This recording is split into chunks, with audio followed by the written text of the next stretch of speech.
Добро утро от невероятния Истанбул. Не мога да не ви направя съпричастна тази великолепна гледка, която се открива от новопостроеното пристанище и новопостроената тераса на Кабаташ, тук откъдето тръгват всички кораби за Принцовите острови, и в дъното виждате първия Босфорски мост, който свързва Европа и Азия. Виждате високо горе на хълма едноименната джамия Чамоджа, разположена на 217 метра височина с нейните 6 минарета. Ето я и телевизионната кула с формата на затихваща референтна вълна. Азиатската част от към Юскюдар, ето ги и корабите, които тръгват към Принцовите острови. Сигурно забелязвате на преден фон и девичата кула. И отзад, където е пристанищното скеле, е квартал Кадакьой, азиатската част. Ето тук вече Босфора се отваря напред към Мраморно море и ето в дъното в далечината историческия полуостров с кулата на справедливостта, която е част от двореца Топкапа. Отзад, може би на по-наблюдателните виждат вече и минаретата на Света София и на синята джамия. Новото пристанище Каракьой, където спират големите туристически кораби, ето и в момента има такъв.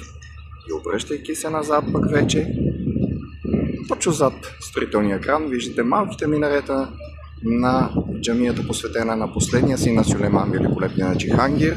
И зад този ред от сгради отгоре е пешеходната улица Истиклял, която свърза кулата Галата с площад Таксим. Ето една величествена гледка и към джамията, която е към комплекса на Долмабахче, джамията с най-тънките филигранни минарета, стадиона на футболен клуб Бешикташ, двореца Долмабахче се разкрива пред нас.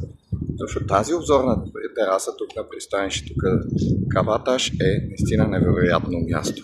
Добро утро от невероятния Истанбул. Не мога да не ви направя съпричастна тази великолепна гледка, която се открива от новопостроеното пристанище и новопостроената тераса на Кабаташ, тук откъдето тръгват всички кораби за Принцовите острови.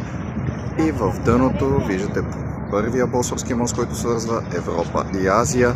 Виждате високо горе на хълма едноименната джамия Чамоджа, разположена на 217 метра височина с нейните 6 минарета. Ето я и телевизионната кула с формата на затихваща референтна вълна. Азиатската част от към Юскюдар, ето ги и корабите, които тръгват към Принцовите острови. Сигурно забелязвате на преден фон и девичата кула. И отзад, където е пристанищното скеле, е квартал Кадакьой, азиатската част. Ето тук вече Босфора се отваря напред към